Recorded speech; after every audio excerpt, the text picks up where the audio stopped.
अस्सलामु अलैकुम वरहमतुल्लाहि वबरकातुह। इन्नल हम्दुलिल्लाह नहमदुहु व नस्तईनुहु व नस्तगफिरुहु व नऊज़ु बिल्लाहि मिन शुरूरि अनफुसिना व मिन सय्यिआति अमालिना।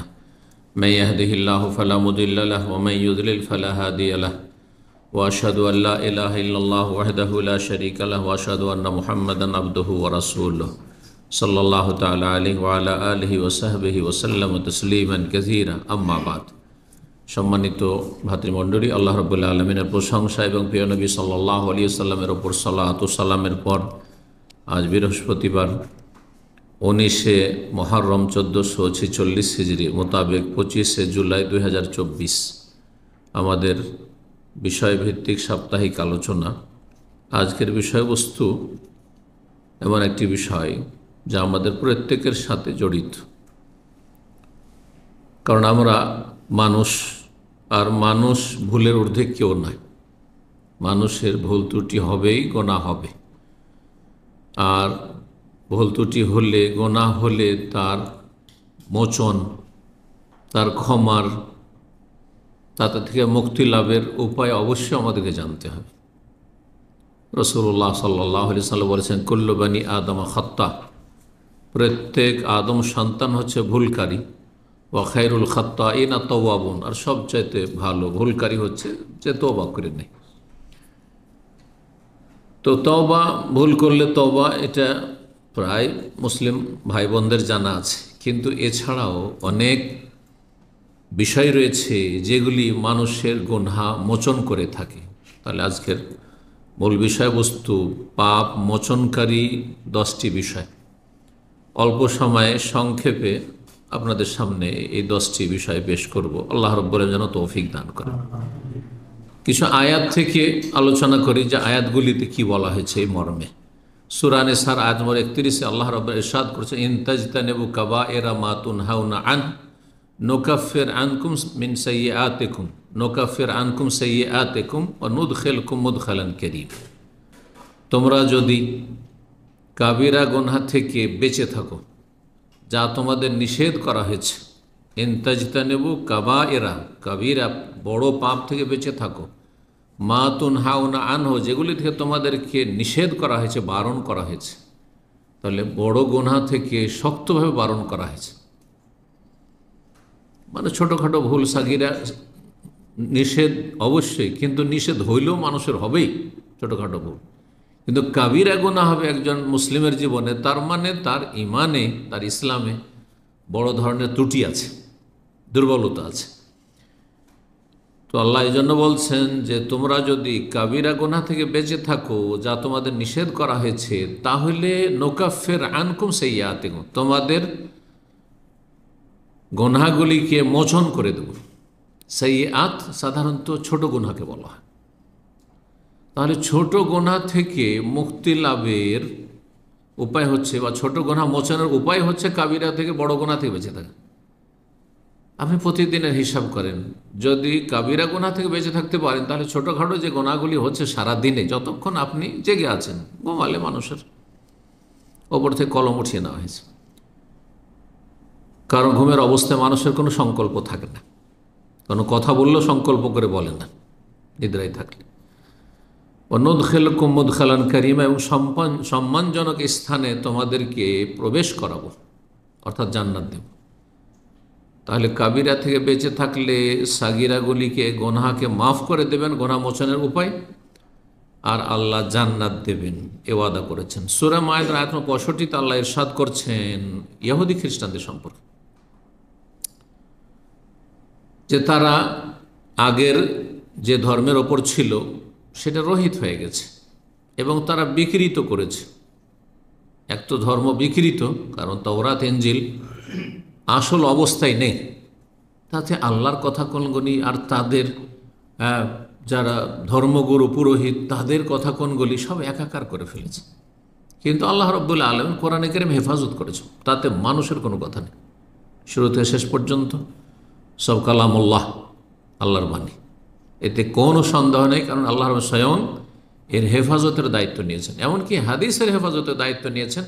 কিন্তু সেই হাদিসের হেফাজতের ক্ষেত্রে আল্লাহর বড় বড় আইম্মায়ে মুহাদ্দিসিনদেরকে হাদিসের পণ্ডিতদেরকে আল্লাহ সৃষ্টি করে তৈরি করে তাদের মাধ্যমে খেদমত নিয়েছেন।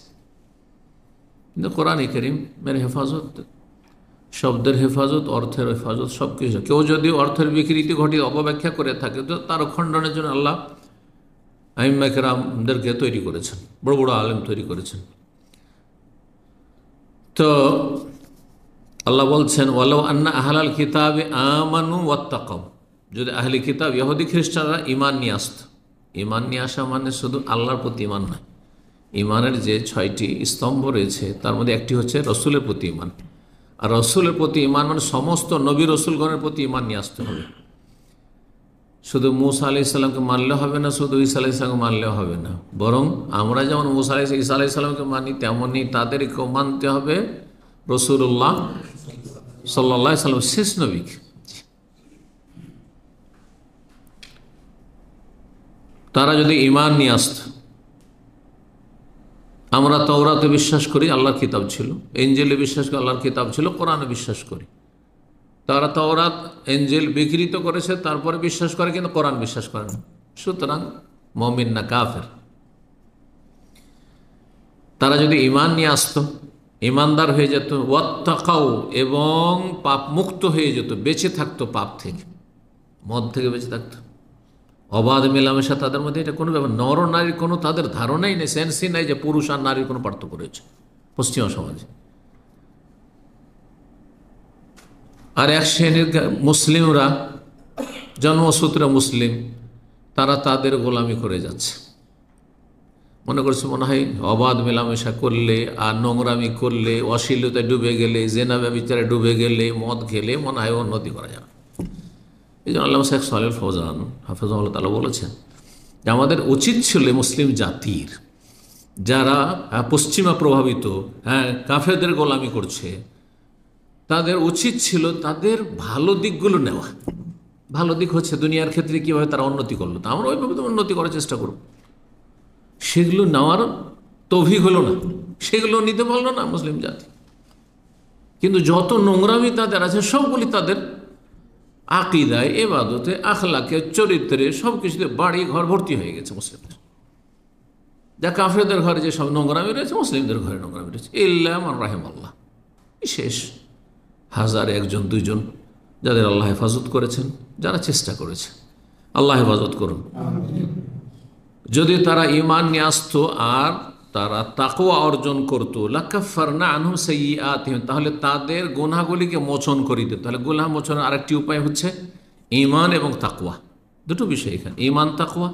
আর আগে আরেকটি বললাম কি, কাবিরা গুনাহ থেকে বেঁচে থাকা। ওয়ালা আদখালনাহু জান্নাতিন নাঈম, এবং নিয়ামতপূর্ণ, নিয়ামতে ভরা জান্নাতে তাদেরকে আমি প্রবেশ করাতাম, জান্নাত দিতাম। জান্নাত হাসিল করতে হলে আর গুনাহ থেকে, গুনাহর বোঝা হালকা করে গুনাহ থেকে মুক্ত হওয়ার উপায় হচ্ছে ঈমান এবং তাকওয়া আর কাবিরা গুনাহ থেকে বেঁচে থাকা।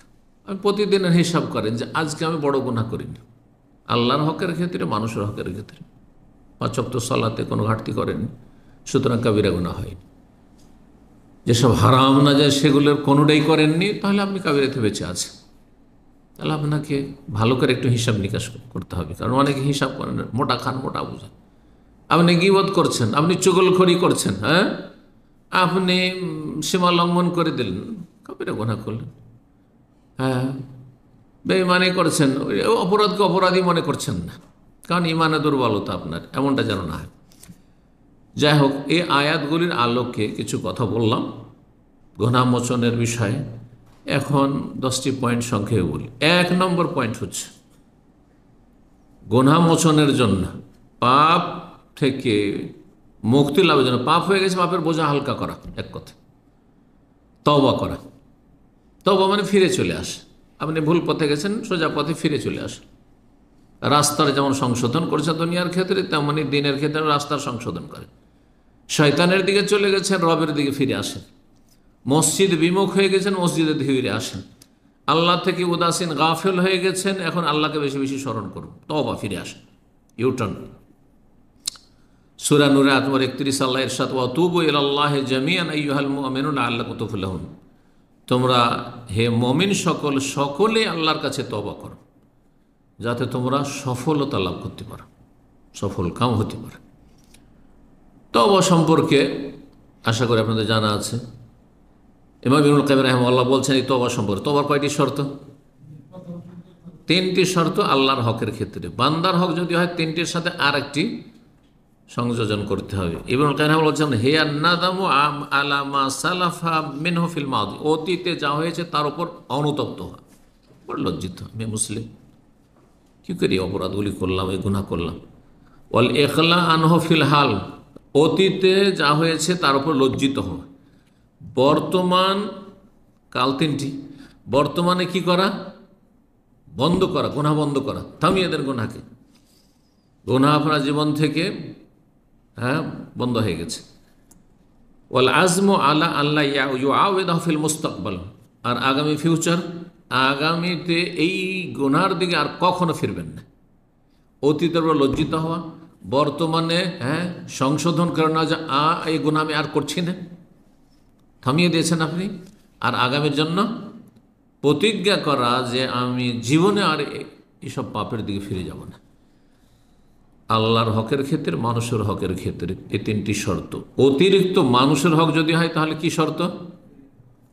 তার হক আদায় করে দেওয়া, না হলে তার কাছ থেকে ক্ষমা চেয়ে নেওয়া। যেভাবে আপনি মুক্তি লাভ করতে, অব্যাহতি আপনাকে হাসিল করতে হবে। এগুলি হচ্ছে তওবার শর্ত। তওবা মানুষের গুনাহগার সাথে সাথে তওবা করা ফরজ। তওবাতে করছি চলবে না, কারণ সময় আপনার হাতে না, রবের হাতে। জানাও নেই যে কখন আমার সময় শেষ হয়ে যাবে, তওবার দরজা বন্ধ হয়ে যাবে। সুতরাং যখনই গুনাহ হয়েছে সাথে সাথে তওবা করুন। ভুল হতে পারে কিন্তু তওবা করুন। 2 নম্বর গুনাহ মোচনের উপায় হচ্ছে ইস্তিগফার। তওবা মানে ফিরে আসা বললাম, আর ইস্তিগফার মানে ক্ষমা চাওয়া। ফিরে চলে আসেন আর ক্ষমা চান যে আল্লাহ, উল্টো দিকে চলে গেছিলাম, শয়তানের গোলামিতে চলে গেছিলাম, তোমার গোলামির দিকে ফিরে আসলাম, আর তোমার কাছে অতীতে যা ভুল ভ্রান্তি হচ্ছে আমি ক্ষমা চাইছি, তুমি মাফ করে দাও। সূরা নূহের 8 নম্বর 10 আল্লাহ ইরশাদ করছেন নূহ আলাইহিস সালামের ভাষায়, জাতিকে 950 বছর তিনি দাওয়াত দিয়েছেন। ইস্তাগফিরু রাব্বাকুম ইন্নাহু কানা গাফফারা ইউরসিলিস সামা আলাইকুম মিদরার ওয়া ইয়ামদিদকুম বিআমওয়ালি ওয়া বানিন ওয়া ইয়াজআল লাকুম জান্নাতি ওয়া ইয়াজআল লাকুম আনহারা। ইস্তিগফার ক্ষমা প্রার্থনা এবং তার বহুমুখী উপকারিতা, কয়েকটি উপকারিতার কথা আল্লাহ এখানে বর্ণনা করেছেন। নূহ আলাইহিস সালাম জাতিকে বলেছিলেন ইস্তাগফিরু রাব্বাকুম, তোমাদের প্রতিপালকের কাছে ক্ষমা চাও, কারণ তিনি হচ্ছেন একমাত্র মহা ক্ষমাকারী, গাফফার। তিনি, তার নাম গাফফার, তার নাম গফুর। সাইয়্যিদুল ইস্তিগফার আপনাদের জানা আছে। যে কোনো ইস্তিগফার, ছোট্ট কালেমা আস্তাগফিরুল্লাহ, যেমন তেমন কথা না, যদি অন্তর থেকে বের হয়, কিন্তু খুলুসিয়তের সাথে, নিষ্ঠার সাথে বের হইতে হবে। আল্লাহ তুমি ক্ষমা করে দাও, আস্তাগফিরুল্লাহ, আল্লাহর কাছে ক্ষমা চাইছি। এর অতিরিক্ত করতে আস্তাগফিরুল্লাহ ওয়া আতুবু ইলাইহি, এর অতিরিক্ত করতে চান কালমা তাওহীদের সাথে আস্তাগফিরুল্লাহ আল্লাযী লা ইলাহা ইল্লা হুয়া আল হাইয়ুল কাইয়্যুম ওয়া আতুবু ইলাইহি, আল্লাহর সিফাতের সাথে হাইয়ুল কাইয়্যুম এবং লা ইলাহা ইল্লাল্লাহর সাথে। লা ইলাহা ইল্লাল্লাহ সবচেয়ে উত্তম জিকির, তাহলে আপনার ইস্তিগফার কোয়ালিটি আরও বেড়ে গেল। এর চাইতে ভালো ইস্তিগফার হচ্ছে সাইয়্যিদুল ইস্তিগফার। যত ক্ষমা চাওয়ার দোয়া আছে তার মধ্যে সবচাইতে উত্তম দোয়া। সৈয়দ মানে হচ্ছে নেতা, সৈয়দ মানে হচ্ছে সর্দার, সৈয়দ মানে হচ্ছে যিনি অধিনায়ক, মালিক। ইস্তিগফার, সমস্ত ইস্তিগফারের যত ক্ষমা চাওয়ার দোয়ারে তার মধ্যে সবচেয়ে গুরুত্বপূর্ণ দোয়া আল্লাহুম্মা আনতা রাব্বি লা ইলাহা ইল্লা আনতা খালাকতানি ওয়া আনা আবদুকা ওয়া আনা আলা আহদিকা ওয়া ওয়াদিকা মাসতাতাতু আউযু বিকা মিন শাররি মা সানাতু আবুউ লাকা বিনি'মাতিকা আলাইহি ওয়া আবুউ বিযামবি ফাগফিরলি ফাইন্নাহু লা ইয়াগফিরুয যুনুবা ইল্লা আনতা। 10টি বাক্য রয়েছে, 10টি বাক্য খুব গুরুত্বপূর্ণ। একটি বাক্যে ব্যাখ্যা করলে ওতে 1 ঘন্টা লাগবে। কী যে রহস্য রয়েছে এদের, সমস্ত দিকগুলো রয়েছে। যেমন পাপের অঙ্গীকার, তেমন কালেমা তাওহীদ, রব এর স্বীকৃতি দান করা, ভুলের জন্য নিজেকে স্বীকার করে নেওয়া, স্যারেন্ডার করা, ইত্যাদি ইত্যাদি, এবং আল্লাহর কাছে ক্ষমা চাওয়া। এটি যদি সকালে একবার পড়েন আর সারাদের মধ্যে যে কোনো সময় মারা যান তাহলে জান্নাত, ইয়াকিনের সাথে পড়তে। সন্ধ্যাবেলা পড়েন, রাতে মারা গেলে জান্নাত। সহিহ বুখারীর হাদিস। ওমান কালাহ মিনান নাহারে মুকিনান বিহা, কেউ ইয়াকিনের সাথে যদি দিনের বেলা বলে, ফামাতা মিনহু, সেই দিনে যদি মারা যায়, কাবলা ইন, সন্ধ্যা হওয়ার আগে আগে, ফাহুয়া মিন আহলিল জান্নাহ, সে জান্নাতি। ওমান কালাহ মিনাল লাইল ওয়া হুয়া মুকিন, ইয়াকিনের সাথে যদি রাতে বলে, হয় রাতে মরণ হবে, না হয় দিনে হবে, এর বাইরে তো আর সময় নেই। প্রতিদিনের নিয়ম বানিয়ে নেন আপনি, ফজরে পড়বেন একবার কমপক্ষে, আর সন্ধ্যা পড়বেন, এটা কমের পক্ষে, তাহলে এই ফজিলত পেয়ে গেলেন। আর এর বেশি যদি পড়তে পারেন আপনি, চলতে ফিরতে উঠতে বসতে, হ্যাঁ, আপনারা কেন অভ্যাস করেন না? গাড়িতে নিজে ড্রাইভ করলেও বসে থাকছেন সিগন্যালে গিয়ে, আর অন্যরা থাকলে অন্যের গাড়িতে চাপছেন, হ্যাঁ, সেখানে বসে আছেন আপনি 5 মিনিট ধরে জ্যামে বসে আছেন, 10 মিনিট ধরে বসে আছেন, কিন্তু একটিও জিকির নেই। গাফিলতি এটি, উদাসীনতা। পরে এই সময়গুলোকে কাজে লাগান, কারণ ভালো কথা যখন বলাই অভ্যস্ত হয়ে যাবে তখন আর খারাপ ভাষা বেরোবে না, স্বাভাবিকভাবে খারাপ কথা কমে আসবে। এটা হচ্ছে মানুষের স্বভাব। আল্লাহ যেন আমাদের সকলকে তৌফিক দান করেন। 3 নম্বর গুনাহ মোচনকারী, পাপ মোচনকারী বিষয় হচ্ছে বেশি বেশি নেকি করা, যেই নেকি গুনাহকে মুছে দেবে। যত নেকি বাড়াবেন গুনাহ তত কমে আসবে, এবং গুনাহ যেগুলো আছেও স্টকে আছে আমল নামে, সেগুলোকে মুছে দেবে। সূরা হুদের আয়াত 114-তে আল্লাহ ইরশাদ করেছেন, ইন্নাল হাসানাত ইউযহিবুনা সাইয়্যাত, নিশ্চয়ই নেকিগুলি গুনাহগুলিকে কি করে? ইউযহিবুনা সাইয়্যাত, মুছে নিয়ে চলে যায়, হ্যাঁ, দূর করে দেয়। যেমন আগুনে লোহার বা অস্ত্রের মরিচা জংকে দূর করে দেয়। যালিকা যিকরা লিযাকিরিন, এটি হচ্ছে যারা উপদেশ গ্রহণকারী বা আল্লাহকে স্মরণকারী তাদের জন্য উপদেশ, যে গুনাহ হচ্ছে নেকি বাড়ান। নেকি যখন বাড়াবে তখন শয়তান আর সুযোগ পাবে না, কারণ শয়তান যেখানে ফলন বেশি সেখানে মেহনত করবে। আমরাও তাই করি, কৃষিকাজ যারা করেন, যেই ফসলে, হ্যাঁ, অল্প খরচে ফলন বেশি সেটাই করবে। তো শয়তান দেখছে যে একে গুনাহ করেছে, একটা গুনাহ করেছে, এ তো শত শত নেকি করে ফেলছে, তো আপনার পেছনে আর লাগবে না। তো এই বিষয়টি আমি সবসময় বলার চেষ্টা করি, কারণ আমরা সবাই ভুলের সাথে জড়িত। ভুল হলো তো কি হলো, আমি নেকি বেশি করব। যেমন একটা খারাপ কথা বেরিয়ে গেল মুখ দিয়ে, তেমনই জিকির আজকার বেশি বের করা শুরু করেন, দেখবেন যে শয়তান আর সুযোগ নেবে যে একে খারাপ কথা বললাম না। নবী সাল্লাল্লাহু আলাইহি ওয়াসাল্লাম হাদিস আবু দাউদ রয়েছে, মুসনাদ আহমদ, তিরমিজিতে রয়েছে, হাদিসটিকে আল্লামা আলবানী হাসান। ইত্তাকিল্লাহ হাইসুমা কুন, 3টি বিষয় বলেছে, যেখানে থাকো আল্লাহকে ভয় করো। ও আতবাই সাইয়্যাতাল হাসানা, আর গুনার পরে নেকি করো। গুনাহ হচ্ছে আপনার ধরেন পেশাব পায়খানা ময়লা আবর্জনা, আর নেকি হচ্ছে আপনার পানি, স্বচ্ছ পানির মতো। তাহলে পেশাব পায়খানা শরীরে কাপড়ে লেগে গেলে কি করবেন? তার উপরে পানির প্রয়োজন, পানি দিয়ে ধৌত করবেন, জি, পানি বইয়ে দেবেন, জি। তামহোহা, তাহলে সে গুনাহগুলিকে মিটিয়ে দেবে, মুছে দেবে। তামহোহা ওয়া খালিকিন নাস বিখুলুকিন হাসান, আর মানুষের সাথে সদাচরণ করো, ভালো আচরণ করো। গুরুত্বপূর্ণ 3টি বিষয়। 4 নম্বর উপায় গুনাহ মোচনের, সেটা হচ্ছে মুমিনদের জন্য দোয়া করেন আপনি, মুসলিম ভাইদের জন্য। এই ক্ষেত্রে কৃপণতা করেন না। আমাদের অনেকের মধ্যে কৃপণতা কাজ করে, কারণ চান না যে সে উন্নতি করুক, হ্যাঁ, বা তার সাথে একটু হয়তো, হ্যাঁ, মনোমালিন্য আছে বা দূরত্ব আছে বা কোনো ভক্তি নেই। যদি শত্রুতা নাও থাকে, বিদ্বেষ নাও থাকে, ভক্তি নেই, যার ফলে দোয়া করতে চান না। আপনি নিজে বেশি ক্ষতিগ্রস্ত। আপনি যদি দোয়া করতেন তা আপনার যেন ফেরেশতা দোয়া করতেন। আপনার দোয়া নাও হইতে পারে কবুল, কিন্তু ফেরেশতা দোয়া আপনার জন্য যেটা হবে সেটা কবুল হবে, লাভ, বেনিফিট। তো মুমিনদের জন্য দোয়া করবেন, মুমিন ভাই বোনদের জন্য। এই জন্য রব্বানা ইগফির লানা ওয়া লিইখওয়ানিনা আল্লাযীনা সাবাকুনা বিল ঈমান ওয়া লা তাজআল ফী কুলুবিনা গিল্লাল লিল্লাযীনা আমানু রব্বানা ইন্নাকা রাউফুর রাহিম। সমস্ত মুমিন মুমিনাত আদম আলাইহিস সালাম থেকে শুরু করে আজ পর্যন্ত এই উম্মতের, আগের উম্মতের যে কোনো মুমিন মুমিনাত, আম্বিয়া রাসূলগণ থেকে শুরু করে মুসলিম হইলেই হলো, যে কোনো যুগের সবাই এই দোয়াতে কিন্তু শামিল। সূরা হাশরে আল্লাহ দোয়া শিখিয়েছেন।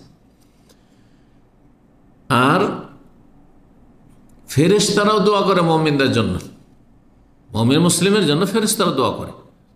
তো যাতে করে আমার জন্য, আপনার জন্য ফেরেশতা দোয়া করে, কারণ আরেকটি বিষয় আছে, বেশ কিছু হাদিস দ্বারা প্রমাণিত যে কোন কোন শ্রেণীর পাপীদের ওপর বা কোন কোন শ্রেণীর মানুষের ওপর ফেরেশতার লানত হয়। এই বিষয়টি আমাকে স্মরণ করে দেবেন, ইনশাআল্লাহ আলোচনা করব। কিছু মানুষ আছে যাদের বিভিন্ন পাপের কারণে তাদেরও ফেরেশতা অভিশাপ দেয়, লানত দেয়। তো ফেরেশতার লানত থেকে বাঁচতে হবে, বরং নেক দোয়া নেওয়ার চেষ্টা করতে হবে। মুসলিম ভাই বোন জীবিত হোক আর মৃত হোক তাদের জন্য দোয়া করেন। মারা গেছে তাদের জন্য দোয়া করলে আপনার ফায়দা। সে আপনার কাজে আসবে না, কিন্তু আল্লাহর পক্ষ থেকে ফেরেশতা নিযুক্ত আছে আপনার কল্যাণের জন্য, আপনার জন্য দোয়া করার ক্ষেত্রে। দোয়ার কথা বললাম সূরা হাশর আয়াত নম্বর 10, সেই দোয়াটি, রব্বানা ইগফির লানা, আল্লাহ আমাদেরকে মাফ করে দাও, ওয়া লিইখওয়ানিনা আল্লাযীনা সাবাকুনা বিল, আর আমাদের ওই সব ভাইদেরকে মাফ করে দাও, বোনদেরকে মাফ করে দাও যারা আমাদের পূর্বে ঈমানের অবস্থায় চলে গেছে, আমাদের পূর্বে যারাই চলে গেছে। আর আমাদের অন্তরে যেন কোনো মুমিন মুসলিম সম্পর্কে বিদ্বেষ শত্রুতা না থাকে, কালিমা না থাকে।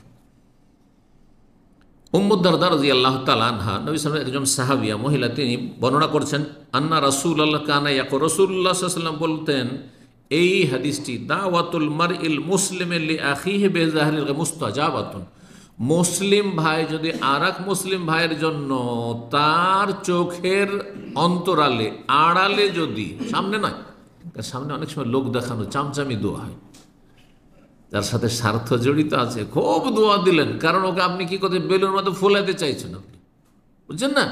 না না না, ও তো ইখলাস নেই আপনার, হইতে পারে ওর সাথে গরজ জড়িত আছে দুনিয়ার, ইখলাস নেই, ওই দোয়াতে কাজ হবে। এই যে বেজাহরিল গায়ব, চোখের আড়ালে, সে অনেক দূরে আছে, তাকে কেউ শোনাবারও লোক নেই যে আপনার জন্য অমুক দোয়া, শেখ দোয়া করছেন, আপনার জন্য অমুক দোয়া করছেন, এই কথা বলারও নেই। দোয়া করছেন, আল্লাহ ওনাকে ভালো করুন, আল্লাহ ওনাকে রহম করুন, আল্লাহ ওনাকে শান্তিতে রাখুন, সুখে রাখুন, ইত্যাদি। বেজাহরিল গায়বে, যদি চোখের আড়ালে দোয়া করে কেউ অন্য মুসলিমের জন্য, মুস্তাজাবাতুন, আল্লাহর কাছে কবুল হয়ে যায়। কারণ এখানে কোনো দুনিয়ার স্বার্থই থাকে না, যেখানে এই দোয়া ও জানতেই পারছেন না যে আমি তার জন্য দোয়া করছি, আমি জানতে পারছি না আমার জন্য কে দোয়া করছে, এই দোয়াগুলি কবুল হবে। কিন্তু এসে সামনে ধরেন, শেখ আল্লাহর জন্য আপনাকে ভালোবাসি, শেখ জাযাকাল্লাহু খায়র, হতে পারে দুনিয়ার কোনো গরজ থাকতে পারে, বুঝা গেছে না? জি। ইনদা রাসি মালাকুন মুআক্কাল, আর যেই লোক দোয়া করে চোখের আড়ালে, তার মাথার কাছে, তার বিছানার যেখানে শয় সেখানে তার মাথার কাছে বা সেখানে থাকে, তার পাশে একজন ফেরেশতা নিযুক্ত থাকে। কুল্লামা দা লিআখিহি বিখাইরিন, যখনই কোনো মুসলিম ভাই বোনদের জন্য ভালো নেক দোয়া করে, কালাল মালাকুল মুআক্কালু, নিযুক্ত ফেরেশতা বলে, আমিন, তোমার দোয়া আল্লাহ কবুল করুন। আমিন মানে আল্লাহ কবুল করুন। ওয়ালাকা বিমিসলিন, আর তোমাকে আল্লাহ অনুরূপ যেন দান করেন, ওই রকমই যেন তোমাকে দান করে। সহিহ মুসলিমের 4914 নম্বর হাদিস, সহিহ মুসলিমের হাদিস। চোখের আড়ালে অন্যের জন্য দোয়া করা।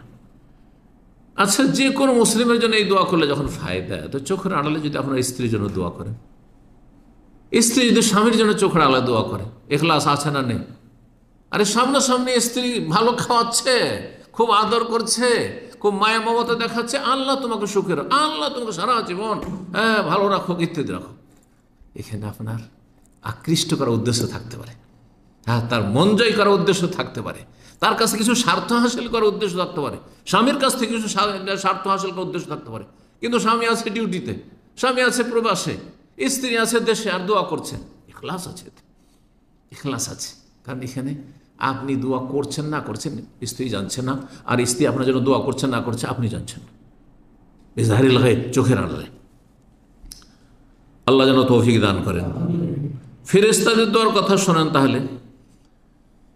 সূরা গাফির, যার অপর নাম আল মুমিন, সূরা মুমিন আয়াত নম্বর 7 আল্লাহ বলছেন, আল্লাযীনা ইয়াহমিলুল আরশা ওয়া মান হাওলাহু, যেসব ফেরেশতারা আল্লাহর আরশ বহন করে রয়েছে, তার আল্লাহর নিকটবর্তী ফেরেশতা, আল্লাহর নৈকট্যপ্রাপ্ত সবচেয়ে শ্রেষ্ঠ ফেরেশতারা তারা, জিবরাইল আলাইহিস সালামের পরে।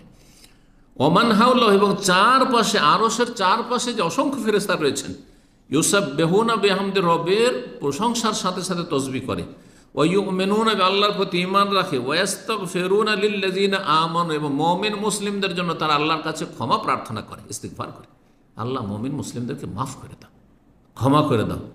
রব্বানা ওয়াসি'তা কুল্লা শাইইন রাহমাতান ওয়া ইলমা, আল্লাহ তুমি প্রত্যেক বস্তুকে তোমার রহমত এবং জ্ঞান দ্বারা পরিবেষ্টন করে রয়েছে। তোমার রহমত সব কিছুকে পরিব্যাপ্ত, শামিল, এবং তোমার জ্ঞানও সব কিছুকেই শামিল, ঘিরে রয়েছে। 5 নম্বর গুনাহ মোচনের উপায় হচ্ছে দুনিয়ার বিভিন্ন বালা মুসিবত। এই যে সর্দি লাগলো, আপনি ভাবছেন বিরক্তিকর, সর্দি লেগেছে, একটু ঠান্ডা লেগেছে, অ্যালার্জি, হাঁচি পড়েছে, একটু জ্বর হয়েছে, আজকে একটু কষ্ট হয়ে গেছে, রোদ লেগে গেছে, শরীরটা খুব ক্লান্ত হয়ে গেছে, যে গুনাহ মাফ হচ্ছে। একটা কাঁটা লেগেছে, তাতে গুনাহ মাফ হচ্ছে। এক যে হোঁচট খেলেন, তাতে গুনাহ মাফ হচ্ছে। যে কোনো কিছু, এই মর্মে বেশ কিছু হাদিস রয়েছে। একটি হাদিস সহিহ বুখারীর 5210 নম্বর হাদিস।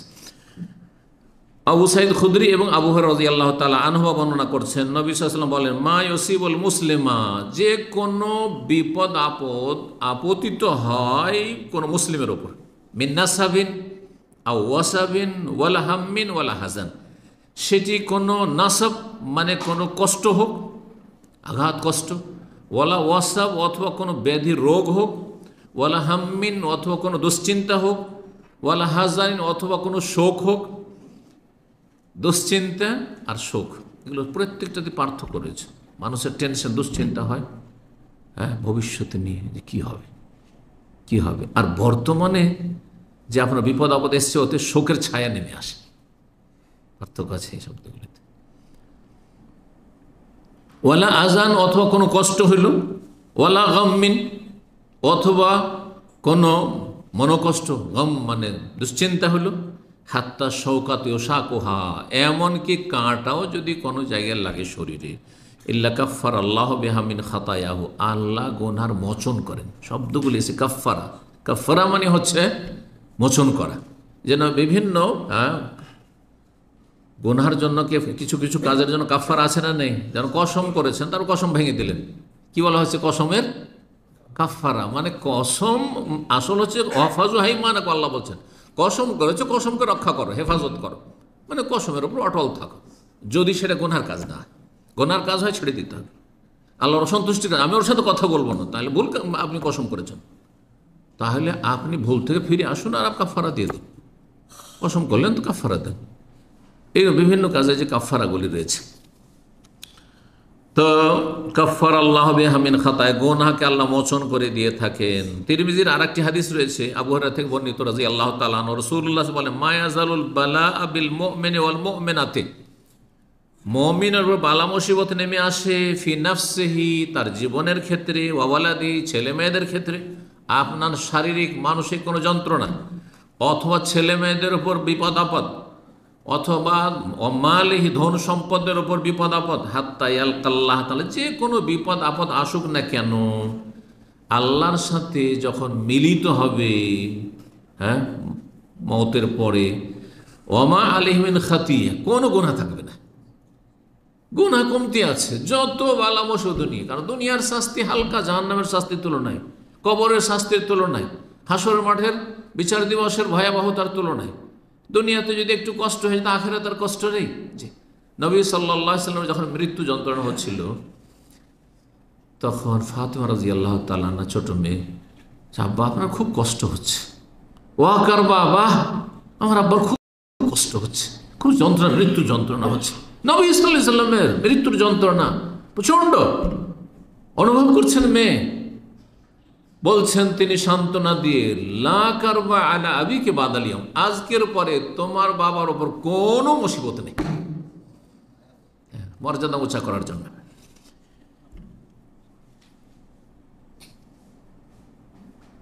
ছয় নম্বর গুনাহ মোচনের উপায় হচ্ছে আপনি কাউকে নেকি হাদিয়া দেন। দুনিয়ার তো হাদিয়া অনেক দিচ্ছে, যে যাকে ভালোবাসে তার জন্য কি হাদিয়া, গিফট নিয়ে আসে, অথবা তার বাড়ি গেছেন, খালি হাতে যাবেন না। আমাদের দেশের ট্র্যাডিশন হচ্ছে কি, কারো বাড়ি গেলে, আত্মীয় স্বজন, কুটুম বাড়ি, বিশেষ শ্বশুর বাড়ি, খালি হাতে যেতে পারবেন? মিষ্টি বাঁধতে হবে, না ফলমূল বাঁধতে হবে, তাই না? জি হ্যাঁ, না গেলে আপনি ছোট লোক, কিছু না নিয়ে গেলে ছোট লোক হয়ে গেলেন আপনি। আর তারপরে যাকে ভালোবাসেন মাঝে মধ্যেই তাকে হাদিয়া তোহফা গিফট দিতে আছেন। জি, তো আপনি নেকি হাদিয়া দেন, বিশেষ করে যাদের আমল বন্ধ হয়ে গেছে আর ও নেকি করতেই পারবে না, দুনিয়া থেকে চলে গেছে, তাদেরকে নেকি হাদিয়া দেন, যেটাকে আমাদের দেশের ভাষায় বলা হয় ইসালে সব। ইসাল মানে পৌঁছানো, আর সব মানে নেকি। আর ফার্সি পরিভাষাতে বলা, কারণ আমার ফার্সি প্রভাব দেশ না, ইন্ডিয়া, বাংলাদেশ, পাকিস্তান, সব রেসানি শুনেছি তো বেদাতি সমাজে। সব মানে নেকি, আর রেসানি ফার্সি শব্দ, রেসান মানে ইসাল, পৌঁছানো। আরবি হচ্ছে ইসাল আর ফার্সি হচ্ছে রেসানি। এই শব্দগুলো আরবিতে বা ফার্সিতেই আছে কিন্তু আমাদের, তাই না? নেকি ও পড়ো কোন দেওয়াকে বলে? হ্যাঁ, বলেন না।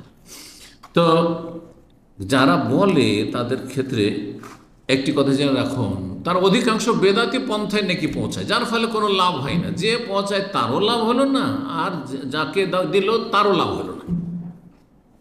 যেমন কোরআন খানি করে বক্সাবে, কোরআন খানি করে হাদিয়া দেবেন, এটা নেই। নবী সাল্লাল্লাহু আলাইহি ওয়াসাল্লাম, সাহাবারা কেউ করেননি।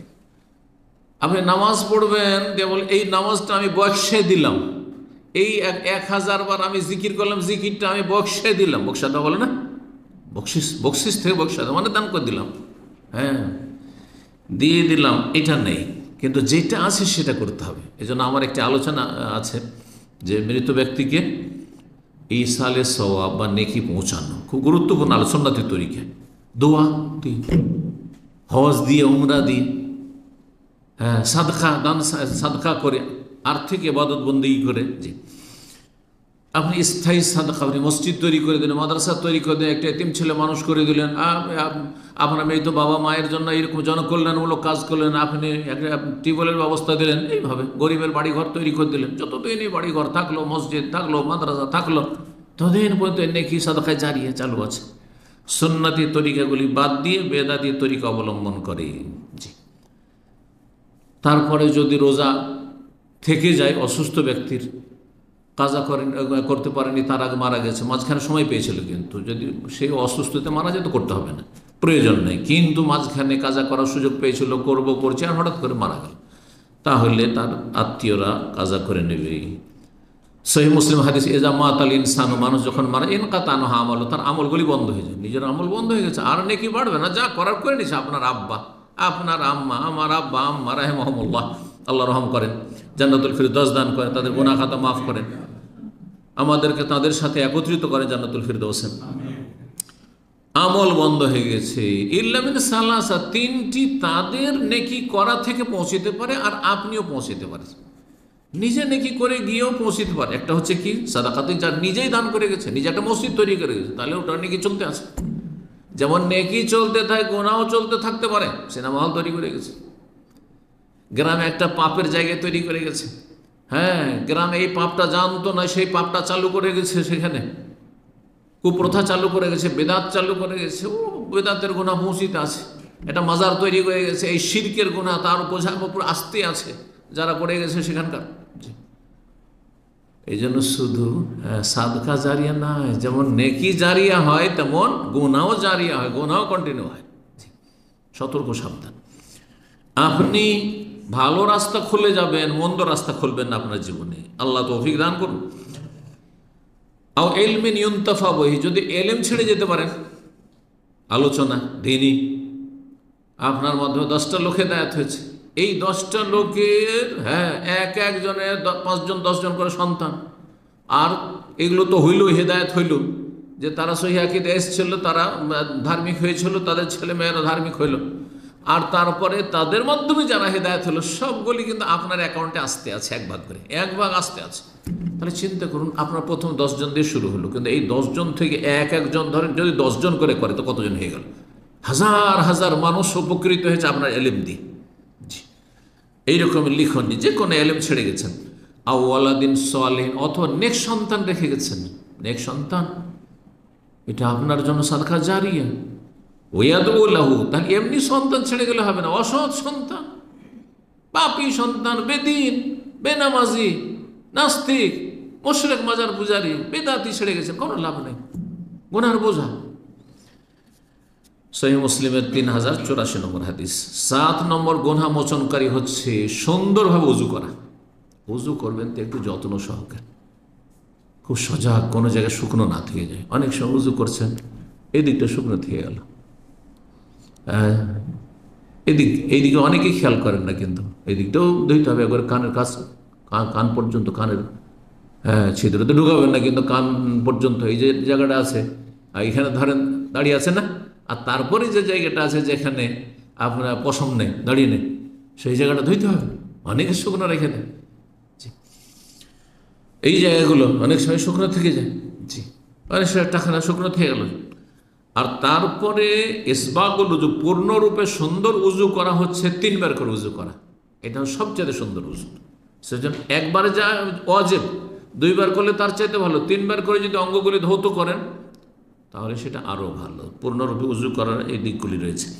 আর সেটা যদি কষ্টের সময়, দুপুরবেলা গরমের দিনে সৌদি আরবের গরম পানিতে উজু করা, আর কনকনে ঠান্ডা পানি, তায়েফ আর আবহা, যে ঠান্ডা শীতের এলাকায়, আমাদের দেশে পৌষ মাঘ মাসের শীতে কনকনে পানিতে, গ্রামাঞ্চলে কোনো পানি গরম করার কোনো ব্যবস্থা নেই, উজু করা, এগুলো তো অনেক বেশি নেকি রয়েছে, গুনাহ মোচন হয়। জি, নবী সাল্লাল্লাহু আলাইহি ওয়াসাল্লাম হাদিস, সহিহ মুসলিমের 369 নম্বর হাদিস। আবু হুরায়রা রাদিয়াল্লাহু আনহু বর্ণনা করছেন, আল্লাহ আদুল্লুকুম আলা মা ইয়ামহুল্লাহু বিহিল খাতায়া, তোমাদেরকে বলে দেব নাকি এমন একটা বিষয় সম্পর্কে যে যার মাধ্যমে গুনাহগুলি মিটে যাবে, মুছে যাবে। গুনাহ মিটে যাবে, মুছে যাবে। ভুল লেখার পরে আমরা কি আজকাল পেন্সিলের যুগে কি রেখেছেন, মেটাবার জন্য, আর আমাদের যে করতাম কি কলমে লিখতাম, তারপর কেটে দিলাম, কিন্তু দাগ জায়গাটাও খারাপ হয়ে থেকে গেল। জি, তবে আমরা ছোটো কলেজে প্রাইমারিতে পড়েছি, প্রথম ক্লাস 1-2-এ আমরা সেই সিলেট পেন্সিল ব্যবহার করেছি, ওটাতে সব মেটানো সহজ। তো যাই হোক, গুনাহগুলিকে কি করে দেবে, মিটিয়ে দেবে, মুছে দেবে। ওয়ারফাউ বিহি দারাজাত, মর্যাদা উন্নীত করবে, উঁচু করবে। কালু বালাই, আর অবশ্যই বলে দেন, কাল ইসবাগুল উযু আলাল মাকারিহি, কষ্টের সময় পূর্ণরূপে উযু করা। কারণ যখন বেশি ঠান্ডা লাগছে, কোন রকম করে কাজ সারা। ঠান্ডার দিনে যুবক মানুষ বিয়ে শাদী করেছেন, ফরজ গোসল করেছেন, কিন্তু তাড়াতাড়ি মনে হচ্ছে কেটে পড়ে যেতেন, গরম পানির ব্যবস্থা নেই। তখন কাকসানান যেতে বলা হয় হিন্দুদের ভাষা, বাংলাতে হিন্দুয়ানি কিছু ভাষা আছে না? কাকসানান জানেন তো? এই ভাষাটা জানেন না? মানে কাকের গোসল করা আর কি। তো কাকের গোসল কোনটাকে বলা হয়? হালকা গোসল। কোনো রকম করে কাজ ছাড়া ওই করতে গিয়ে দেখা গেল যে আপনার চুল শুকনো থেকে গেল, বা কোনো জায়গায় আপনার শরীর শুকনো থেকে গেল, অথচ আপনার ফরজ গোসল। জি, ওয়াকাসরাতুল খুতা ইলাল মাসাজিদ, মসজিদে অনেক হেঁটে যাওয়া, অনেক ধাপ পার করে যাওয়া, অতিক্রম করে যাওয়া। তাহলে মসজিদ যত দূর হবে তত বেশি গুনাহ মাফ হবে। কদমে কদমে নাকি, কদমে কদমে গুনাহ মাফ। যেন মসজিদের কাছে আমরা বাস করতে, আমাদের মনের কথা যে আমরা খুব ভালো লাগছে মসজিদের সামনে বাসাটা, জামাত শুরু হয়ে গেলো, গিয়ে প্রথম রাকাত পেয়ে যাই, আমরা কিন্তু খুব খুশি এতে। কিন্তু কোরআন এবং হাদিসে এটা খুশির বিষয় বলা হয়নি। খুশির বিষয় বলা হয়েছে যত কাসরাতুল খোতা, বেশি ধাপ পার করে আপনাকে যদি আসতে হয়, বেশি দূর থেকে যদি আসতে হয়। এই জন্য সাহাবাই কেরামগণ একদল, বানু সালমাদের বাড়ি ছিল ওই কিবলাতেন। আপনারা তো কিবলাতেন দেখেছেন, এই জন্য বোঝানো খুব সহজ। কিবলাতেন কোথায়? ওখান থেকে তারা আসতেন মসজিদে নবীতে, নবী সাল্লাল্লাহু আলাইহি ওয়াসাল্লামের পেছনে জামাতে নামাজ পড়ার জন্য। সুবহানাল্লাহ, কতক্ষণ লাগে? কমপক্ষে হাঁটলে 35 থেকে 40 মিনিট লাগে। কারণ আমি একবার ওই দিকটা হেঁটেছি, মদিনা ইউনিভার্সিটি ওইদিকে, তো এই দেখতে পাচ্ছি, মনে হচ্ছে দেখতে পাচ্ছি, চলে যায় করতে করতে হাঁটতে 1 ঘন্টার বেশি লেগেছে, অবস্থা খারাপ। তো জীবনে একবার হেঁটেছি, মসজিদ নববী থেকে বাবু সালাম থেকে হাঁটতে শুরু করলাম, আর একবারে মদিনা ইউনিভার্সিটির ভিতরে হেঁটে হোস্টেল মধ্যে হেঁটে চলে গেলাম, তাও রোদের সময়। কারণ রাস্তায় কিছু পরিচিত লোকেরা ছিল, চলি ওদের বাসায় দুপুরবেলা একটু দেখা করবো। দেখা করতে গিয়ে দেখাও হলো না, নিরাশ হয়ে তখন সেখান থেকে আবার কোথায় গাড়ি খুঁজে যাবো। তখনকার যুগে এইসব ট্যাক্সি এইসব ছিল না, কিন্তু ট্যাক্সি, এই যে লেমুজিন, এগুলো কিছুই ছিল না তখন, মদিনায়। ওই আপনার পিক আপগুলোতে বদুরা, রেয়ার লাইন, খামসারিয়াল, এই করতো আর নিয়ে যেত। তো যাই হোক, কাসরাতুল খুতা ইলাল মাসাজিদ, এই বনু সালমান লোকেরা এরা চেয়েছিল যে মসজিদ নবীর আশেপাশে জমি জায়গা নিয়ে বাড়ি করে নেব, সুবিধা হবে, 5 ওয়াক্ত নামাজ পড়ে, মাঝে মধ্যে মাগরিব এশা কখনো নবীর কাছে যেতে পারছি, সবসময় যেতে পারি না, 1 ওয়াক্ত 2 ওয়াক্ত 3 ওয়াক্ত আসতে পারছি। নবী সাল্লাল্লাহু আলাইহি ওয়াসাল্লাম বললেন যে শুনতে পাচ্ছি যে তোমরা নাকি চলে আসতে চাইছো মসজিদ নবীর আশেপাশে, এই কাজ করিও না। দেয়ারকম তুক্তাবু আলা আসারকম, দেয়ারকম তোমাদের বাড়ি থেকে তোমাদের পায়ের যে ধাপগুলি রয়েছে, ধাপে ধাপে ধাপে ধাপে যে পৌঁছিছ মসজিদে, এইগুলো তোমাদের আমল নামে লেখা হয় যে কত ধাপ পার করে মসজিদে এসে পৌঁছেছে। তাহলে যত দূর থেকে মসজিদ আসবে তত বেশি গুনাহ মাফ হবে, তত বেশি মর্যাদা উঁচু হবে। অন্তেজারু সলাত বাদাস সলার, এক সলাতের উপরে আর এক সলাতে অপেক্ষা করা, সেটা একবারে সশরীরে অপেক্ষা করা, যেমন মসজিদে মাগরিব পড়ার পর বসে গেলে এসা পড়েই বের হবো, হ্যাঁ, জোহর পড়ে বসে গেলাম, আসর পড়েই বেরোবো, আসর পড়ে বসলাম, মাগরিব পড়ে বের হবো, অথবা হ্যাঁ মানসিকভাবে অপেক্ষা করা। মানসিক অপেক্ষা করা হচ্ছে সবসময় সজাগ থাকা। আজান হলে সাথে সাথে মসজিদ ছুটব, বা আজানের আগেই ছুটবো, গিয়ে প্রথম কাতারে জায়গা দেবো। যদিও আপনি হয়তো মাগরিব এশার মাঝখানে মসজিদে বসে থাকলেন না, আসর পরে আপনি বাসায় চলে আসলেন বা কাজে থাকলেন, জোহর পরে চলে আসলেন, এশা পড়ে চলে আসলেন, বসে থাকলেন না মসজিদে, কোনো জরুরি বিষয় নাই। আর তারপরে অন্য অন্য গুরুত্বপূর্ণ কাজ থাকলে আপনার বসে থাকা এভাবে উচিত নয়। জি, অনেক সময় নাজায়েজ হয়ে যাবে বসে থাকা, আপনার দুনিয়ার কাজ বাকি আছে, আপনার রিজিকের ব্যবস্থা করতে হবে, আপনার স্ত্রীর হক রয়েছে, আপনার পরিবার ছেলেমেয়েদের হক রয়েছে, অন্য অন্য দায়িত্ব রয়েছে, সেগুলিকে আপনি উপেক্ষা করে মসজিদে বসে থাকবেন, এটা ইসলাম শেখায় না। জি, কিন্তু যে ব্যক্তি ফিরে আসে সেটা ভিন্ন বিষয়। তো এক সালাতের পরে আর এক সালাতের অপেক্ষা করা মানসিকভাবে হইতে পারে, প্রস্তুত, যাতে করে কখনো পিছিয়ে না যায়, প্রথম রাকাত না ছুটে যায়, তাকবীরে তাহরিমে ছুটে গেল, অথবা গিয়ে 2 রাকাত তাহিয়াতুল মসজিদ পড়তে পারলাম না, আজানের সাথে সাথে মসজিদে ফাজালিক, এটি হচ্ছে আল্লাহর রাস্তায় নিজেকে আবদ্ধ করা। সহিহ মুসলিমের হাদিস। 8 নম্বর পাপ মোচনকারী বিষয় হচ্ছে 5 ওয়াক্ত নামাজ পড়া। 5 ওয়াক্ত সালাত যদি আদায় করেন আপনি, মনে হচ্ছে বিষয়টি সহজ না, 5 ওয়াক্ত সালাত জামাত সহকারে, যেখানে জামাতে যাওয়া সম্ভব হচ্ছে, সম্ভব না হয়তো সেটা আলাদা কথা, আর ওয়াক্তে আদায় করা, 5 বার গোসল করার মতো হাদিস তো জানাই আছে, তাই না? নবী সাল্লাল্লাহু আলাইহি ওয়াসাল্লাম হাদিস, সহিহ বুখারী মুসলিমের হাদিস, আর আয়াতু, আচ্ছা বলো তো, লাউ আন্না নাহারান ফি মাবি আহাদিকুম, তোমাদের বাড়ির সামনে যদি নদী, দূরে নদী থাকলে মাঝে মধ্যে যাওয়া হয়, কিন্তু বাড়ির সামনেই, হ্যাঁ, বাড়ির গেট থেকে বেরোলে নদী, তাহলে গোসল করতে 5 বার গোসল করতে বা কোনো অসুবিধা আছে? নদী, আর পানি হচ্ছে পরিষ্কার পরিচ্ছন্ন পানি, কোনো অরুচিও নেই। যদি তোমাদের বাড়ির দরজার সামনে একটি নহর নদী থাকে, ইয়াগতাসিলু ফিহি কুল্লা ইয়াউমিন খামসান, 5 বার করে যদি এনে গোসল করে, হাল ইয়াবকা মিন দারানি শাই, শরীরে কোনো ময়লা আবর্জনা থাকবে, ধুলোবালি থাকবে? কালু সাম লা ইয়াবকা মিন দারানি শাই, কোনো ময়লা আবর্জনা থাকবে না। কাল ফাযালিকা মিসলুস সালাওয়াতিল খামস, এটি হচ্ছে 5 ওয়াক্ত সালাতের উপমা, দৃষ্টান্ত। ইয়ামহুল্লাহু বিহিন্না আল খাতা, এর মাধ্যমে আল্লাহ গুনাহগুলিকে মিটিয়ে দেন, মুছে দেন, পরিষ্কার করে দেন, দূর করে দেন। 9 নম্বর উপায় কিসের?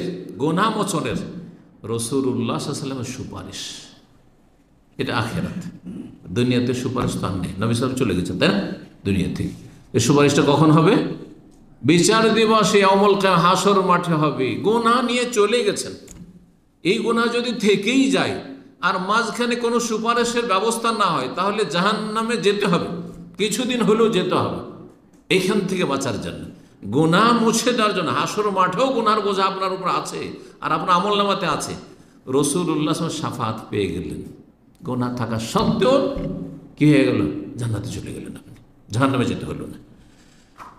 সহিহ বুখারী 5830, সহিহ মুসলিমের 298 নম্বর হাদিস, আনাস রাদিয়াল্লাহু তাআলা আনহু বর্ণনা করেছেন, লিকুল্লি নবিয়্যিন দাওয়া, প্রত্যেক নবী দোয়া করেছেন, প্রত্যেক নবী দোয়া করেছেন উম্মতের জন্য। ওয়াকাদ দাআ বিহা ফাস্তুজিবা, আর নবীরা দোয়া করেছেন, তাদের দোয়া কবুল হয়েছে। ফাজাআলতু দাওয়াতি শাফাআতাল লিউম্মতি ইয়াউমাল কিয়ামাহ, কিন্তু আমার দোয়াটা আমি এখন স্থগিত রেখেছি, যে দুনিয়াতে আল্লাহ চয়েস দিয়েছেন, একটা দোয়া করো, যা চাইবে তাই দেওয়া হবে। যদি আপনাকে এরকম অপশন দেওয়া হয় যে আপনাকে শুধু একটা চান্স দেওয়া হয়, আপনি যা চাইবেন তাই চান, হতো ভাবো চাইবটা কি, কোনটা চাইব, কোনটাকে 1 নম্বরে রাখবো? নবী সাল্লাল্লাহু আলাইহি ওয়াসাল্লাম বলছেন আমি দুনিয়াতে এই দোয়া করবো না, আখিরাতের জন্য জমা রাখবো, আখিরাতের জন্য সেটাকে জমা রাখবো। সেটা কি? শাফাআতান লি উম্মতি ইয়াউমাল কিয়ামতের দিনে হাসরের মাঠে আমার উম্মতের জন্য সুপারিশ করে, আল্লাহ এই পাপীগুলোকে আমি জান্নাতে নিয়ে যাব, জাহান্নামে দিও না তুমি। এই জন্য শাফাত সুপারিশ শব্দটি খুব সহজ ভাষায় বোঝেন। আমাদের দেশে বেদাতিরা যেহেতু মিসগাইড করেছে, ভুল বুঝিয়েছে। সুপারিশ সহজ ভাষায় আখিরাতে হাসরের মাঠে আল্লাহর কাছে দোয়া। দুনিয়ায় দোয়া করতেন, দুনিয়ার দোয়া যেমন আল্লাহর কাছে করলেন, কবুল হইতে পারে আবার নাও হইতে পারে। হাসরের মাঠে রাসূলুল্লাহ সাল্লাল্লাহু আলাইহি ওয়াসাল্লামের শাফাত কবুল হবে, এ কথা হাদিস দ্বারা প্রমাণিত। জি, অন্য অন্যদেরও শাফাত সীমিত আকার রয়েছে, কিন্তু নবী সাল্লাল্লাহু আলাইহি ওয়াসাল্লামের শাফাত রয়েছে বৃহৎ আকারে রয়েছে। জি, আর বিভিন্ন প্রকরণ রয়েছে শাফাতের।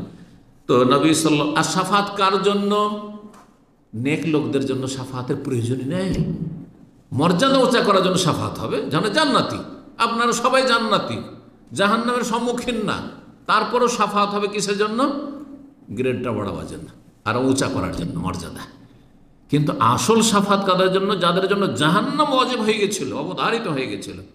এই জন্য সহিহ মুসলিমের কি হাদিস রয়েছে, শাফাতি লে আহলিল কাবায়ের মিন উম্মতি, আমার সুপারিশ হবে আমার উম্মতের যারা কাবিরা গুনাহে লিপ্ত ছিল, আর কাবিরা গুনাহ বড় গুনার বোঝা নিয়ে গেছে কিন্তু ঈমান নষ্ট করে যায়নি, তাদের জন্য শাফাত। তাহলে উম্মতের চোর ডাকাতের জন্য শাফাত হইতে পারে, কিন্তু নামাজি হইতে হবে, শিরক মুক্ত হইতে হবে, মাজার পূজা মুক্ত হইতে হবে, হ্যাঁ কুফরি মুক্ত হইতে হবে, সেহের জাদু আর এই জ্যোতিষী বিদ্যা মুক্ত হইতে হবে, হ্যাঁ গণকের পেশা মুক্ত হইতে হবে, ঈমান ভঙ্গকারী বিষয়তে মুক্ত হইতে হবে, নাস্তিকতা থেকে মুক্ত হইতে হবে, সেকুলারিজম থেকে মুক্ত হইতে হবে। আমাদের সমাজে যারা চোর ডাকাত ওদের নামাজও নেই, হ্যাঁ, আর ওরা পেট ছাড়া কিছুই বুঝে না, আল্লাহর ভয় জীবনে হইল না, তাহলে তো ঈমান নেই। তাহলে ঈমান যদি থাকে আর কাবিরা গুনাহ থাকে তো তাদের জন্য শাফাত হবে নবী করিম সাল্লাল্লাহু আলাইহি ওয়াসাল্লামের। 10 নম্বর সর্বশেষ, গুনার বোঝা নিয়ে চলে গেছেন, গুনার বোঝা নিয়ে চলে গেছেন। দুনিয়াতে গুনার কাফারা মোচনের কোনো বন্দোবস্ত হয়নি, ব্যবস্থা হয়নি। যেগুলি আলোচনা করলাম 8 নম্বর পয়েন্ট পর্যন্ত কিন্তু দুনিয়ার কাজ, তাই না? 5 ওয়াক্ত সালাত পর্যন্ত। 9 নম্বরে কি ছিল? হাসরের মাঠে রাসূলুল্লাহ সাল্লাল্লাহু আলাইহি ওয়াসাল্লামের সুপারিশ, ওটাও নসিব হলো না, বদনসিব ধরেন, ওটাও নসিব হলো, নবী সাল্লাল্লাহু আলাইহি ওয়াসাল্লাম শাফাতও পেলেন না। তাইলে গুনার বোঝা যে কাবিরা গুনাহ আছে, জাহান্নামে যেতে হবে। এখন আর একটা ওসিলা আছে, সুবহানাল্লাহ, আর একটি মাধ্যম আছে, লাস্ট মাধ্যম, শেষটি, সেটি হচ্ছে রহমাতু আরহামুর রাহিমিন, সবচাইতে বড় দয়ালু রব্বুল আলামিনের রহমত, দয়া, আল্লাহর মায়া মমতা যদি হয়ে যায় যে এই পাপিষ্টের জন্য দুনিয়া তো কোনো মাধ্যম হইল না গুনাহ মাফের, আর নবী সাল্লাল্লাহু আলাইহি ওয়াসাল্লামেরও শাফাত পেল না, বদনসিব হতভাগা, আমার মায়া, আল্লাহর মায়া হয়ে গেল, আল্লাহ যা তোকে মাফ করে দিলাম। হ্যাঁ না, আল্লাহকে শোকজ করতে হবে, আল্লাহ কেন মাফ করলেন? আল্লাহ আপনার নিয়ে দিয়েছেন, আল্লাহ নিজের দিচ্ছেন, আর রহমুর রাহিমিন তিনি। কথা বোঝা গেছে কিনা? জি, আপনার হক, আপনার প্রাপ্য আপনি পেয়েছেন কিনা এটা দেখার বিষয়।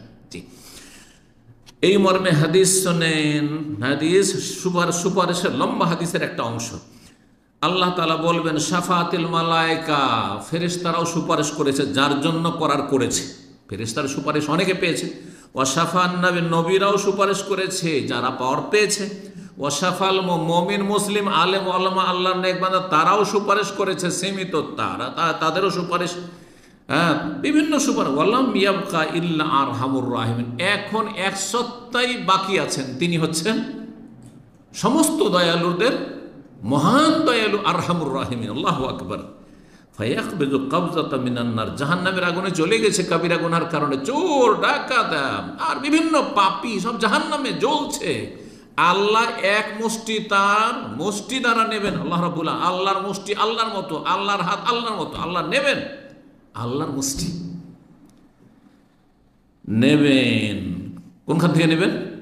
এই জাহান্নামে যেসব জাহান্নামীগুলো জ্বলছে, ফায়ুখরিজু মিনহা কওমান, এমন এক জাতিকে, এমন এক ক্যাটাগরির পাপিষ্টদেরকে, জাহান্নামীদেরকে আল্লাহ বের করবেন তার মুষ্টিতে নিয়ে, লাম ইয়ামালু খায়রান কাত্তু, কখনো ভালো কাজ করেনি, ভালো কাজ করেনি, কিন্তু ঈমান ভঙ্গ করেনি, কাফের নয়, ইমান ভঙ্গকারী নয়। ইমান ভঙ্গের যে 10টি মুখ্য কারণ সেগুলি তার মধ্যে ছিল, ইমানটা ছিল, কিন্তু করছি ভয় ভীতি মাঝে মাঝে হয়, আর একটু অনুতপ্ত হয়, কিন্তু আমল করেনি কিছু। লাম ইয়ামুল খায়মাকাত কাদ আদু হুমামান, জাহান্নামে জ্বলে জ্বলে তারা কয়লা হয়ে গেছে। আল্লাহু আকবার। ফায়ুলকিহিম, আল্লাহ যে উঠাবেন, উঠিয়ে ফিন্নাহারিন ফি আফওয়াহ, জান্নাতের দরজার কাছে একটি নহরে নিক্ষেপ করে ফেলে দেবেন, এই কয়লার মতো মানুষগুলোকে ফেলে দেবেন, যেটার নাম হচ্ছে নাহরুল হায়াত। এই নাহরুল হায়াতকে আমাদের দেশে ফার্সি ভাষা বলে আবে হায়াত। এটা আবে হায়াত ঔষধি আছে বা তেল আছে, জানেন না? ইন্ডিয়া বাংলাদেশে একটা তেল পাওয়া যায়, ওটার নাম কি? আব মানে পানি, আব ফার্সি ভাষা কিন্তু, আর হায়াত মানে জীবন, মানে এই পানি বা এই ওষুধ আপনার জীবন ফিরিয়ে দেবে। হ্যাঁ, আপনার মানে গুরুত্বপূর্ণ, আপনার জীবনে ওষুধের কাজ, মানে মহা ঔষধের কাজ করবে। এই নামটি ওখান থেকে হয়তো এরা নিয়েছে, হেকিমদের সব ওষুধ। তো আল্লাহর জান্নাতের দরজার কাছাকাছি একটি নহর রয়েছে, সেখানে এই কয়লায় হয়ে গেছে যেসব জাহান্নামীরা জ্বলে, তাদের কিন্তু তারা পাপিষ্ঠ মুসলিম, নেকির কাজ তাদের নেই কিছু। আল্লাহর রহম হবে, আল্লাহ জাহান্নাম থেকে উঠে তাদের ওখানে ফেলে দেবেন, আর তারপরে তারা গজে উঠবে। যেমন অঙ্কুর গজিয়ে উঠি একটা বীজ থেকে, যখন একটু পানি পায়, রস পায়, তখন অঙ্কুর গজিয়ে ওঠে, কত কচি হয়ে দুর্বল হয়ে ওই রকম গজিয়ে উঠবে। ফায়াম্বতুনা কামা তাম্বতুল হাব্বাতু মিনাস সাইল, বন্যা আর পানি নেমে গেছে, আর তারপরে দেখবেন বন্যার পানি নামার পরে এই দৃশ্যগুলো কিন্তু দেখেছেন, জায়গাগুলো শুকিয়ে গেছে, আর বিভিন্ন জায়গা থেকে বিভিন্ন বীজের দানা এসে ওখানে থেকে গেছে, আর সেখান থেকে গজিয়ে অঙ্কুর গজিয়ে উঠছে, ওই রকম গজে উঠবে। 269 নম্বর হাদিস রয়েছে। আল্লাহর সূরা জুমারের 8 নম্বর 53 ইরশাদ করছেন, কুল ইয়া ইবাদিয়াল্লাযিনা আসরাফু আলা আনফুসিহিম লা তাকনাতু মির রাহমাতিল্লাহ ইন্নাল্লাহা ইয়াগফিরু যুনুবা জামিআ। হে নবী, বলে দাও যে আল্লাহ তোমাদেরকে বলছেন, ইয়া ইবাদিয়াল্লাযিনা আসরাফু, হে আমার ওই বান্দারা যারা আসরাফু আলা আনফুসিহিম, নিজের ওপর অত্যাচার করেছো, নিজের ক্ষেত্রে সীমা লঙ্ঘন করেছো, লা তাকনাতু মির রাহমাত, আল্লাহর রহমত থেকে তোমরা নৈরাশ হয়ে যেও না, হতাশাগ্রস্ত হয়েও না। আল্লাহ কি আর রহম করেন, আল্লাহ কি আমাকে মাফ করেন, এইরকমটা চিন্তা করিও না। ইন্নাল্লাহা ইয়াগফিরু যুনুবা জামিআ, আল্লাহ সমস্ত গুনাহ মাফ করতে পারেন, আল্লাহ সমস্ত গুনাহ মাফ করতে পারেন। জি, আল্লাহ যাকে ইচ্ছে মাফ করেন, কিন্তু অন্তত সর্বনিম্ন ঈমান নিয়ে যেতে হবে, সর্বনিম্ন ঈমান নিয়ে যেতে হবে। আখিরাতে কাফেরের জন্য, ঈমানবিহীন কারোর জন্য কোনো রকমের আল্লাহর রহমত নেই, এটা সবসময় আমাদেরকে মনে রাখতে হবে।